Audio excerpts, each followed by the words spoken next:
Boa noite, meus irmãos. Gostaria de saudar a todos com a graça e com a paz do nosso Senhor e Salvador Jesus Cristo. Saúdo tanto aqueles que estão aqui, a equipe técnica, equipe de apoio, equipe que tem se esforçado, assim também como saúdo você que nos assiste aí na sua casa, com sua família, com seus amigos. Meu desejo e minha oração é que a paz do Senhor esteja sempre lhe acompanhando nesses dias. Gostaria de, sem mais delongas, compartilhar um texto das Escrituras com os irmãos. Será o texto que nós vamos meditar nessa noite. Abra comigo a sua Bíblia em Eclesiastes, capítulo número 2. Nós vamos ler do verso 1 ao verso de número 11.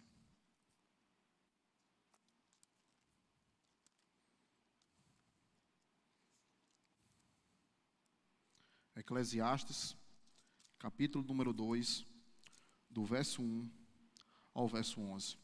Nós vamos fazer a leitura da palavra do Senhor, com muita reverência, com muita devoção, e após essa leitura, faremos uma oração ao Senhor.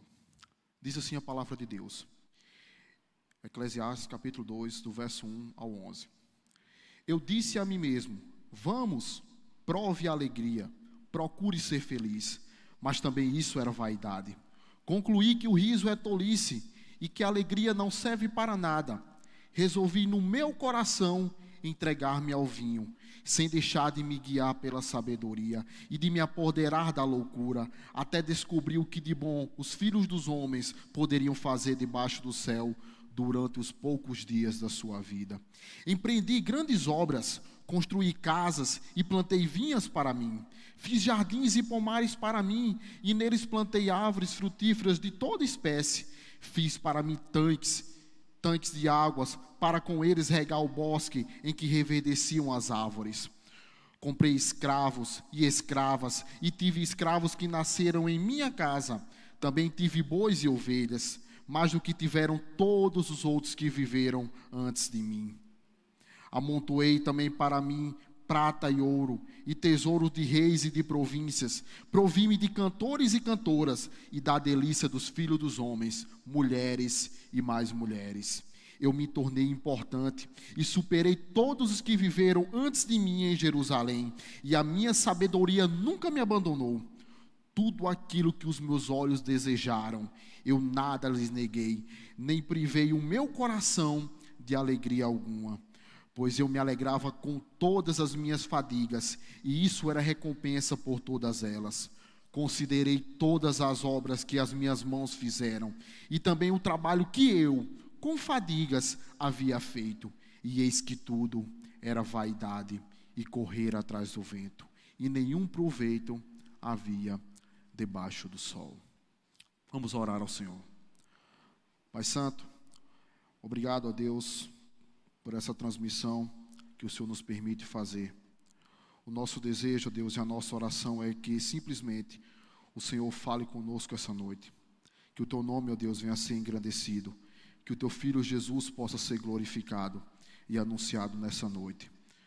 Que o meditar dos meus lábios seja agradável ao Senhor, meu Pai. É o que eu te peço, em nome do Teu Filho Jesus. Amém. Queridos, quando nós falamos de prazer, o que lhe vem à mente? Essa palavra prazer, ela é uma palavra muito antiga. Ela é tão antiga que já se foi até motivo de discussões, já foi motivo de conversas e até mesmo de filosofias.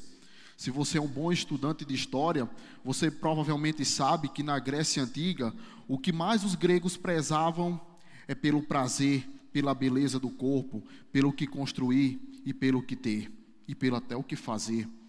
E nesse sentido, dois homens muito conhecidos chamaram a atenção quando se tratava sobre o prazer. Eles são conhecidos como o pai do hedonismo. Muito provavelmente você já ouviu falar. Eles são Arístipo e Epicureu. Talvez esse segundo, Epicureu, seja o mais conhecido. É desse homem que surgiu o famoso dito, ou o dito dos seus discípulos, que nós muito bem conhecemos, que diz: comamos e bebamos, pois amanhã morreremos. Isso é muito conhecido. E talvez seja isso que está aí na sua vida, talvez seja isso que ocupa sua mente e seu coração, principalmente nesses dias onde não se sabe o que vai ocorrer amanhã. Outro dito muito conhecido da sociedade é o famoso carpe diem, ou o aproveite o dia, ou goze o dia, ou faça com que o dia valha a pena, de modo que a única coisa que importe seja o seu prazer. Dito isto, fica uma pergunta para nós pensarmos. Afinal, o prazer, o hedonismo, o prazer pelo prazer, a busca desenfreada pelo prazer do ser humano, é somente isso que importa? É o prazer que dá sentido à vida do homem? É a busca do prazer que dá sentido à sua vida? É a busca do prazer que faz com que você viva diariamente, com que você acorde de manhã, com que você trabalhe? No que você empenha a sua vida? Onde está o seu coração? Onde está o seu tesouro? Está na busca pelo prazer? Se sim, eu gostaria de fazer algumas perguntas para você. Você já se pensou, ou você já pensou consigo mesmo, que o que a Bíblia diz a respeito do prazer? O que Eclesiastes, o que o autor desse texto no qual nós lemos aqui tem a dizer sobre o prazer? Por que eu digo isso? Porque se você parar e pensar, nas últimas exposições que tivemos nesse livro de Eclesiastes, podemos ver que o autor, num primeiro momento, ele fala que tudo é fútil, de que nada existe de novo debaixo do sol, e por isso tudo que existe é frívolo, é passageiro, é sem sentido. Logo após dizer isso, ele vai tratar sobre a sabedoria, e ele diz que a sabedoria também é vaidade, é como correr atrás do vento, é algo que é passageiro. E agora, quando nós olhamos para esse texto, nós podemos ver que o autor de Eclesiastes começa agora a buscar, a fazer uma investigação, buscando no prazer o sentido para a sua vida. Mas o que será que ele descobriu? E eu convido você a olhar comigo atentamente esse texto e pensar, afinal, o homem foi feito para o prazer? O que dá sentido à vida do homem é o prazer? Eu queria pensar isso com você nessa noite. Nesse sentido, eu gostaria de propor para você que toda a forma de prazer, ela é passageira. Eu gostaria de repetir isso. Toda a forma de prazer, ela é passageira. Para isso, eu gostaria de mostrar para você 3 experiências que o autor de Eclesiastes demonstra neste texto que nós lemos, de que ele vai provar para nós, de que a busca do prazer pelo prazer não dá sentido à nossa vida. Olhe comigo primeiramente os versos de 1 a 2. Quando nós olhamos esse texto, nós podemos ver que o autor de Eclesiastes, ele nos chama, e ele se chama a uma introspecção. Ele olha para dentro de si, não é isso que ele diz aí no verso 1, você está acompanhando comigo? Ele diz, eu disse a mim mesmo, vamos, prove a alegria, procure ser feliz. Só que no versículo de número 2, ele já diz, concluí que o meu riso é o quê? Tolice, e que a alegria não serve para nada. Você percebe na introdução que o autor de Eclesiastes, que o poeta, que o pregador, como ele se chama nesse livro, ele vai dizer que ele se chama a provar da felicidade, a provar os prazeres da vida, na busca pelo prazer. Só que ele já vai afirmando aqui que tudo isso não serve de nada, que pelo contrário, que buscar o prazer pelo prazer não passa de tolice. É o que as Escrituras nos dizem. Quando nós olhamos para o verso 3, você pode perceber a primeira experiência em que o autor vai colocar a sua vida, vai empenhar o seu coração na busca de encontrar o sentido para a sua vida. Ele diz no verso 3, resolvi no meu coração entregar-me ao quê? Ao vinho, sem deixar de me guiar pela sabedoria e de me apoderar da loucura, até descobrir o que de bom os filhos dos homens poderiam fazer debaixo do céu durante os poucos dias que lhe restam. Olha só, meus queridos, o primeiro prazer, a primeira fonte de alegria em que o autor de Eclesiastes vai se empenhar, como ele bem diz, coloca o seu coração, é na bebida, é no vinho. E isso não é muito estranho para nós, não é? Principalmente para nós que vivemos no Brasil. Se nós pararmos e pensarmos, quantas pessoas não colocam a sua vida no álcool? Quantas pessoas não colocam a sua vida, o seu prazer, em um copo de cerveja, em uma reunião, em um boteco, com os amigos, bebendo, se divertindo e conversando algumas coisas? Pessoas às vezes passam o dia trabalhando, ou até mesmo a semana, até que chegue a sexta-feira e vem aquela famosa frase que o brasileiro ama, né? Sextou. Sextou, e aí nós vamos para nossas farras, vamos para nossas bebidas e vamos colocar a nossa vida nisso. Só que isso, o texto nos fala que isso também é vaidade. E por que isso é vaidade? Passageiro. Não é somente o problema de tomar uma taça de vinho, ou não é somente o problema de provar qualquer tipo de bebida alcoólica, mas perceba, queridos, que o problema está em buscar no vinho, como o autor bem diz, decidir no meu coração colocar a minha vida, a minha esperança, talvez a minha alegria no vinho. Talvez você esteja pensando, mas eu não faço isso, eu não bebo, eu não tenho vícios. E eu pergunto a você, será que não?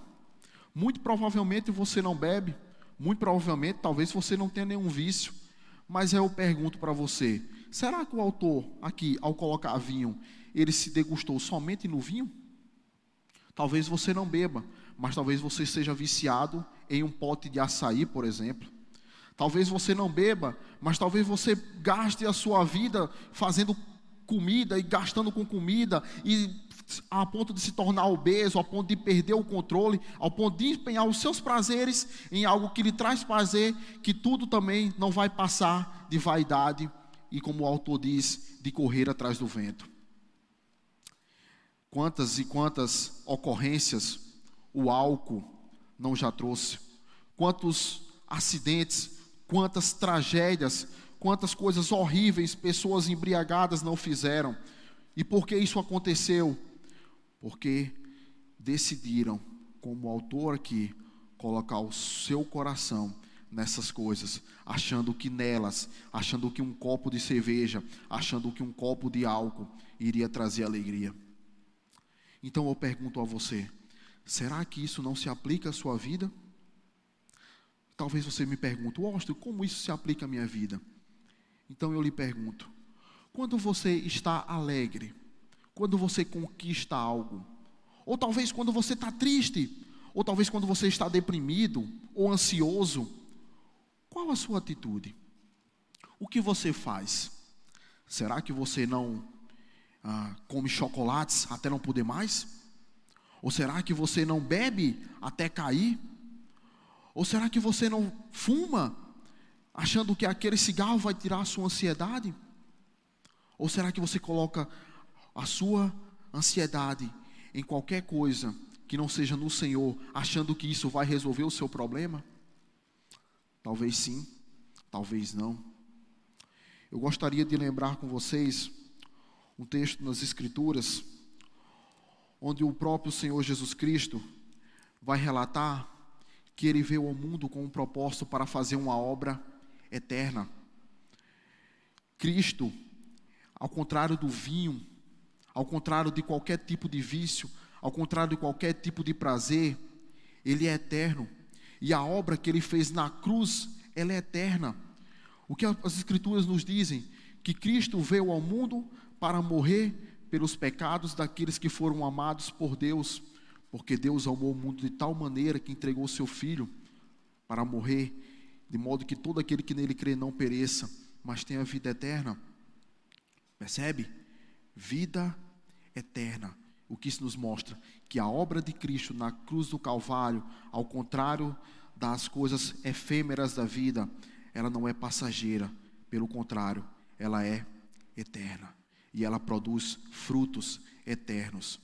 Então, eu convido você, eu chamo você, eu rogo a você, que ao invés de colocar a sua vida, os seus prazeres, ou as suas ansiedades, ou a sua angústia, ou o seu sofrimento, em um copo de cerveja, em um chocolate, em qualquer tipo de prazer passageiro, para colocar a sua vida em Cristo. Por quê? Porque a obra dele não é passageira, mas ela é eterna. Como se isso não fosse o bastante, as Escrituras nos dizem que quando Cristo morreu, ressuscitou ao terceiro dia, depois de alguns dias, ele foi assunto ao céu. E quando ele foi, ele nos mandou o seu Santo Espírito. É sobre esse Santo Espírito que o apóstolo Paulo, lá em Efésios, no capítulo 5, no verso 18, se você quiser, você pode conferir, ele vai dizer que nós não devemos nos embriagar com o vinho. Por quê? Porque o vinho existe dissolução, embriaguez, mas nós devemos nos encher do quê? Do Espírito Santo, falando entre nós, entre a comunidade, entre a comunhão verdadeira dos irmãos, com salmos, hinos, cânticos espirituais. Por quê? Porque isso é uma obra eterna, e essa obra foi consumada por Cristo na cruz do Calvário.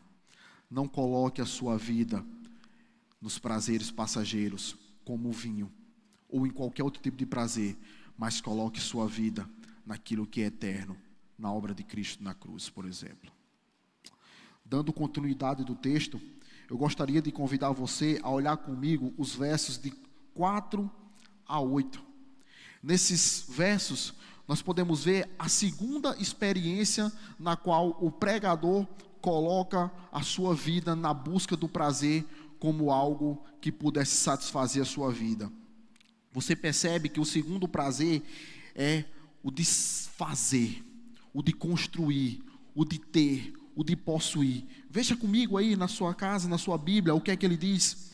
Empreendi grandes obras, construí casas, plantei vinhas para mim, fiz jardins e pomares, tinha escravos, comprei escravos, tinha jardins, ou seja, possuía de tudo um pouco e do melhor que se podia ter, como ele mesmo diz, debaixo do sol. Só que perceba que entre esses versos um refrão se repete. Perceba que a frase para mim, ela se repete várias e várias vezes. Olhe comigo, versículo 4, empreendi grandes obras, construí casas, plantei vinhas, o quê? Para mim. Fiz jardins e pomares, para quem? Para mim. Agora olha o versículo 6, fiz para mim tanques. E olha o versículo 7, comprei escravos. E lá no finalzinho, no verso 8, ele vai dizer que tudo isso ele amontoou tesouros, o quê? Para mim. O que isso nos mostra, querido? Isso nos mostra que a segunda experiência do pregador, na busca de encontrar sentido para a sua vida através do prazer, foi naquilo que ele poderia fazer, naquilo que ele poderia construir, naquilo que as suas posses podia demonstrar, naquilo que o seu dinheiro podia comprar, naquilo que a sua força poderia fazer. E talvez você diga, gosto, mas eu sou um pé rapado, eu não tenho dinheiro, eu não tenho coisas e mais coisas, eu não tenho casas, eu não tenho palácios como pregador, eu não tenho vinhas, nem muito menos pessoas que trabalham para mim. Então é impossível eu colocar a minha vida nessas coisas. Então eu pergunto a você, será que isso é verdade? Eu acho que não. Pelo contrário, eu quero que você perceba que é interessante notar que nós também somos assim. Perceba que as pessoas com as quais você convive, elas são assim. Como assim? Elas passam a vida trabalhando, estudando, se esforçando para sempre possuir alguma coisa. Será que você nunca escutou a frase, estude para ser alguém na vida? Ou será que você nunca escutou a frase, estude, trabalhe para não depender de ninguém. Estude muito para você passar no concurso, para você tenha uma estabilidade financeira na sua vida. Ou frases como do tipo, ou não faça tal faculdade, porque tal faculdade não dá dinheiro. Ou não trabalhe com isso, porque isso é um trabalho pesado e você nunca vai ser ninguém na vida trabalhando desse jeito. E talvez você já tenha escutado ou até passado por frases como essa, ou até piores, como eu também já escutei. Então eu quero que você perceba que as pessoas, mesmo sem possuir às vezes nada, elas também são assim. Elas também passam a vida inteira colocando o seu prazer nos estudos, no trabalho, na tentativa de sempre ter algo onde se fiar, na tentativa de sempre ter algo em que se apegar, na tentativa de sempre ter algo onde recorrer. E tudo isso o pregador diz no início e no final desse texto que nós lemos, que isso é passageiro, isso é vaidade, isso é correr atrás do vento. E por que isso é passageiro? Queridos, quando nós olhamos para o Novo Testamento, o Senhor Jesus Cristo, Ele nos conta uma parábola que é fantástica, diria eu. Está lá em Lucas, no capítulo 12, no verso 16 ao 21. Quando nós olhamos para essa parábola, nós vemos que existia um homem que tinha muitas riquezas, que tinha muito poder. E esse homem decidiu, assim como o pregador de Eclesiastes, com ele mesmo, no seu íntimo, no seu coração, derrubar os celeiros que ele já tinha, construir celeiros maiores, celeiros enormes, no qual ele pudesse abrigar todos os seus produtos, todos os seus bens. E quando ele constrói, e quando ele faz, e quando ele empreende, assim como o pregador, todas essas suas coisas, todos os seus esforços, ele diz, assim como o pregador, dele para ele mesmo: descansa minha alma, porque agora você pode ter paz, porque eu já tenho bastante, porque agora eu já posso viver tranquilamente. O que o Senhor Jesus Cristo nos diz, após falar essa parábola, Ele diz que este homem, ele é o quê? Louco. Que ele é louco. E por que ele é louco? Porque o Cristo diz que essa noite pedirão a tua alma, e você, o que tem a dar para Deus? O texto continua, e Cristo vai dizer que maldito é aquele que junta tesouros na terra, com o fim de se fiar nisso, mas é pobre para com Deus. E ele conclui dizendo: do que adianta ganhar o mundo inteiro e perder a sua alma? A verdade é que a resposta é: isso não vale de nada. Então, por que é passageiro estudar, trabalhar e colocar o seu prazer nisso? Entenda, não é errado estudar, não é errado trabalhar, não é errado se esforçar. Eu quero deixar isso muito bem claro. Mas o errado, o pecado, está em colocar a sua vida, o seu prazer, a sua esperança nessas coisas. Por quê? Porque essas coisas são passageiras. Tudo isso vai passar. Tudo isso não passa de vaidade. O errado não é possuir bens, não é construir, não é empreender, não é trabalhar, não é estudar. O errado é colocar a sua vida nessas coisas, fazendo dessas coisas o seu Deus, o seu ídolo, a sua fonte de esperança. Quando a nossa esperança, ela deve estar somente em Jesus Cristo. Por quê? Porque a obra de Cristo, repito, ela é eterna.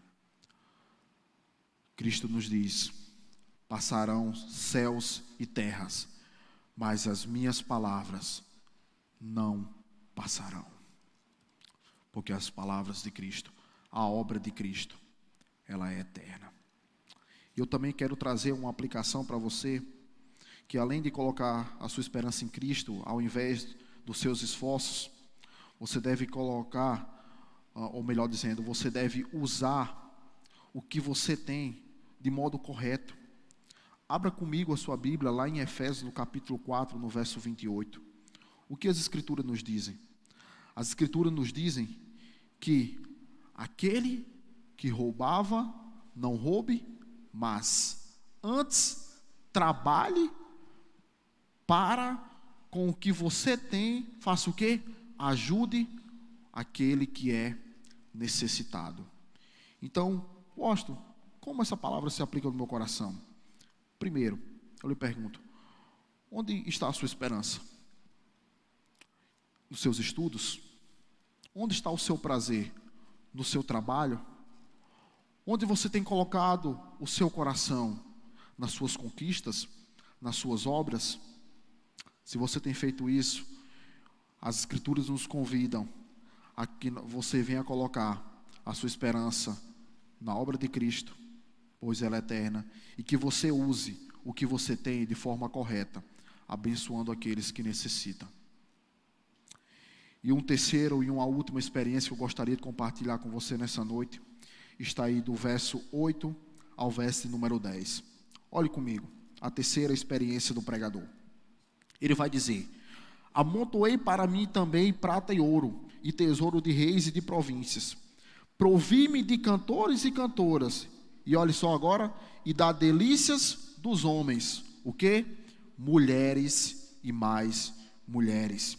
O texto continua no versículo 9, onde nos é dito: eu me tornei importante, e superei todos os que viveram antes de mim em Jerusalém, e a minha sabedoria nunca me abandonou. E o verso 10, tudo o que os meus olhos desejaram, eu não lhes neguei, nem privei o meu coração de alegria alguma, pois eu me alegrava com todas as minhas fadigas, e isso era recompensa por todas elas.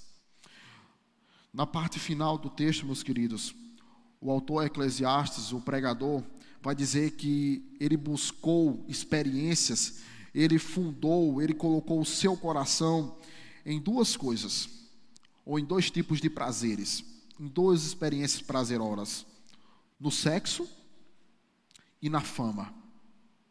Repetindo, no sexo e na fama. O verso 8, na parte final, vai dizer que ele provou da delícia dos homens. Ele coloca dois pontos e diz o quê? Mulheres e mais mulheres.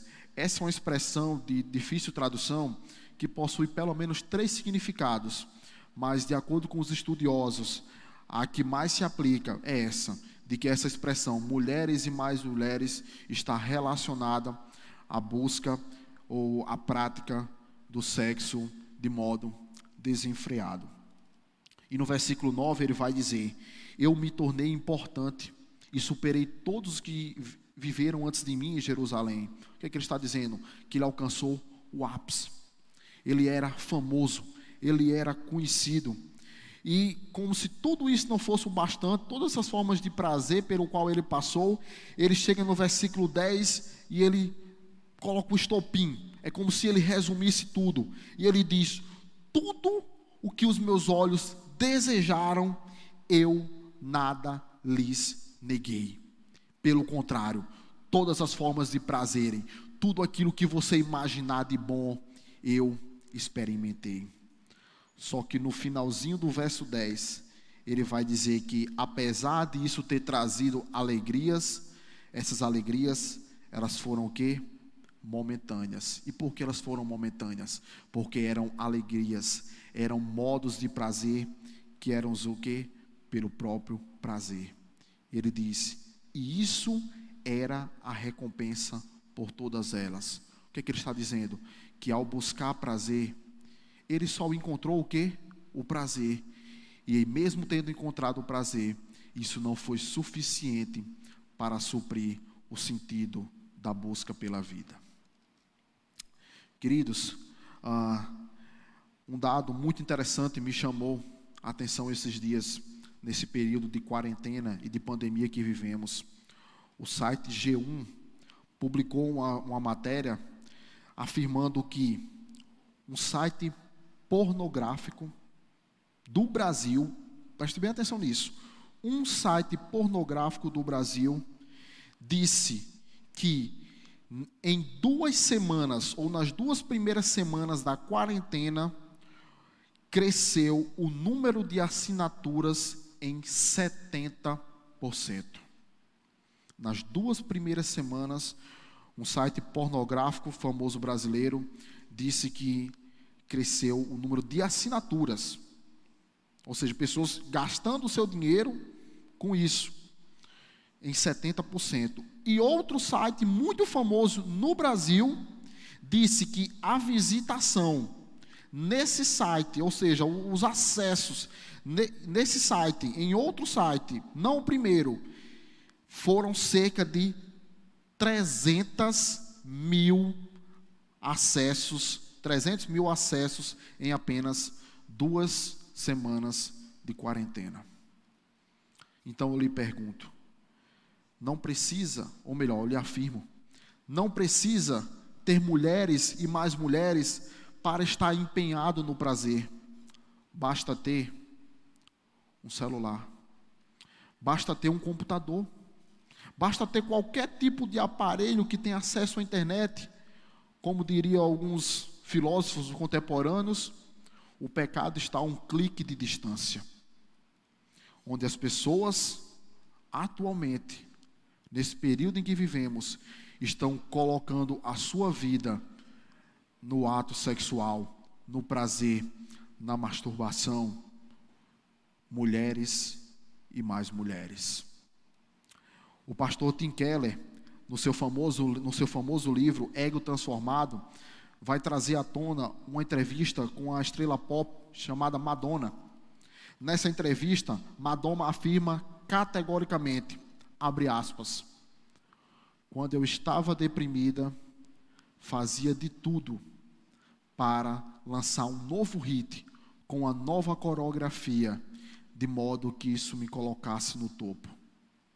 O interessante é que após a música, o hit estourar e a coreografia ser conhecida, logo em seguida me batia o desespero, me batia a angústia de ter que buscar um novo hit, uma nova coreografia, para que eu possa ser colocado mais uma vez no topo da fama.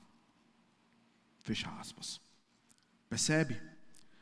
Não precisa ter muito, ou nesse caso, ter muito, para querer sempre estar buscando a fama, o prazer da fama, o prazer de ser conhecido, o prazer de estar no topo dos hits musicais, o prazer de estar nos topos das coreografias. E eu digo para você categoricamente, nós também somos assim. Colocamos a nossa vida, colocamos a nossa esperança, damos sentido à nossa vida na busca de algo que é passageiro, como o prazer sexual, como o prazer da fama. Pessoas querem ser conhecidas, pessoas querem ter muitos likes, pessoas fazem de tudo a ponto de postar fotos seminuas ou com corpos sarados para conseguir inúmeros likes.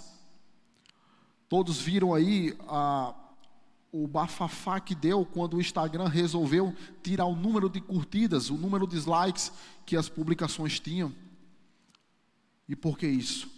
Porque justamente as pessoas não estão preocupadas com aquilo que é eterno, mas elas estão preocupadas, elas estão empenhadas, elas colocam suas vidas naquilo que é passageiro, como o sexo, como a fama, como o pregador nos chama.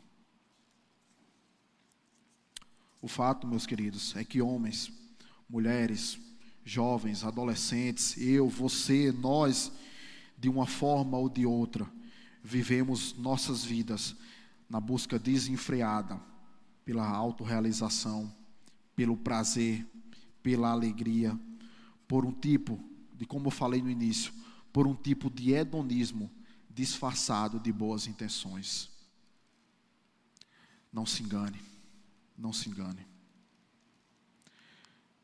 Será mesmo que eu e você não somos como o escritor de Eclesiastes? Se você reconhece que também vive assim, eu gostaria de apresentar uma aplicação e uma solução para a sua vida. O Senhor Jesus, após anunciar a sua morte e a sua ressurreição, nos diz lá em Mateus, no capítulo 16, dos versos 24 ao 28, que o que importa ao homem, ou seja, aquilo que dá sentido ao homem, aquilo pelo qual o homem deve buscar o seu prazer e ter o seu prazer, é em segui-lo, é em ser conhecido como um discípulo de Cristo. E ele vai dizer que, ao contrário do que o mundo prega, de aproveite o dia, de busque o prazer, de que tenha prazer, de que seja feliz, de que você vai ser feliz, de que você vai ser um vencedor, Cristo vai dizer que para ser reconhecido como seu discípulo, é necessário, todos os dias, carregar a sua cruz. E não pense que carregar a cruz possui outro sentido de que renunciar à sua própria vida, do que renunciar aos seus próprios prazeres, esses prazeres que são passageiros, para que você possa achar contentamento na salvação de Cristo e naquilo que Ele tem para a sua vida. Pois o que adianta um homem ganhar tudo na vida e perder a sua alma? O verso de número 11, ele nos traz uma conclusão dizendo: considerei todas as obras que as minhas mãos fizeram, e também o trabalho com que eu, com fadigas, havia feito. E ele reitera o seu pensamento inicial, dizendo que o quê? Que tudo era vaidade, correr atrás do vento. E olhe só, nenhum proveito havia debaixo do sol. O pregador conclui esse tomo na investigação pelo prazer, como algo que fosse dar sentido para a sua vida, dizendo: eu provei de tudo, mas nada me trouxe além do prazer pelo próprio prazer. Por quê? Porque todos esses prazeres, eles são passageiros e eles são momentâneos. Eu gostaria de concluir esse meu sermão relembrando as palavras do C.S. Lewis. Nicolas, se você está me assistindo, você vai lembrar. C.S. Lewis nos diz: tudo aquilo que não é eterno é eternamente inútil. Você pode passar a sua vida empenhando a sua vida, colocando o seu prazer na busca de algo para satisfazer o sentido da sua vida. No entanto, você não vai encontrar. E você não vai encontrar porque tudo isso é passageiro. Mas a obra de Cristo, ela é eterna. E eu convido você que me assiste a colocar a sua vida, o sentido da sua vida na obra de Cristo. Tomando todos os dias a sua cruz, seguindo a esse Cristo, fazendo as obras com que Ele quer que você faça, e assim você encontrará o verdadeiro sentido da sua vida, o seu verdadeiro prazer, porque a obra de Cristo, ela é eterna, ela não é inútil, ela não é passageira, ela é eterna. Gostaria de orar por sua vida. Curva sua cabeça, feche seus olhos onde você está. Vamos orar ao Senhor. Pai Santo, é fato que nós, muitas vezes, colocamos o nosso prazer em situações, em prazeres que são passageiros. E esses prazeres são bons, eles são agradáveis. No entanto, Senhor, esses prazeres, a Tua palavra nos diz que eles são passageiros, e eles são passageiros, e eles não vão nos trazer o sentido da nossa vida. Pelo contrário, ele pode até nos afastar do Senhor, porque é apenas uma busca do prazer pelo prazer, é algo sem sentido, é algo efêmero, é algo que é vaidade. No entanto, Senhor, o Senhor enviou o Seu Filho Jesus para morrer em uma cruz, para nos salvar dos nossos pecados, das nossas vaidades, E o Senhor nos convida a crermos nele e a sermos conhecidos, não por nossas obras ou não por nossos feitos, mas por aquilo que ele fez, por aquilo que ele faz pela obra de Cristo. Nos ajuda, Senhor, a não querer buscar a fama, a não colocar o nosso sentido, o sentido da nossa vida em algo que é passageiro, mas nos ajude, ó Pai, a colocar a nossa fé, a nossa esperança em Cristo, naquilo que Ele quer para nossas vidas, naquilo que Ele quer que nós vivamos. De modo, Senhor, que o nosso prazer, o prazer verdadeiro, seja somente e tão somente vivermos para servir os nossos irmãos, mas acima de tudo, glorificando o Teu santo nome, pelaquilo que o Senhor fez por nós na cruz. É o que eu te oro, meu Pai. Oro em nome do Teu Filho Jesus Cristo. Amém. Queridos, estamos encerrando o nosso momento aqui, a nossa transmissão. Gostaria de agradecer a você que nos assiste. Desde já quero deixar o convite para você que é jovem ou para qualquer pessoa se inscrever no nosso canal, deixar o seu like, compartilhar os links. Amanhã, às 6 horas da noite, nós estaremos fazendo mais uma transmissão e você é o nosso convidado para estar nos assistindo e escutando a palavra do Senhor e louvando o Teu santo nome. Que o Senhor te abençoe, em nome do Teu Filho Jesus. Amém.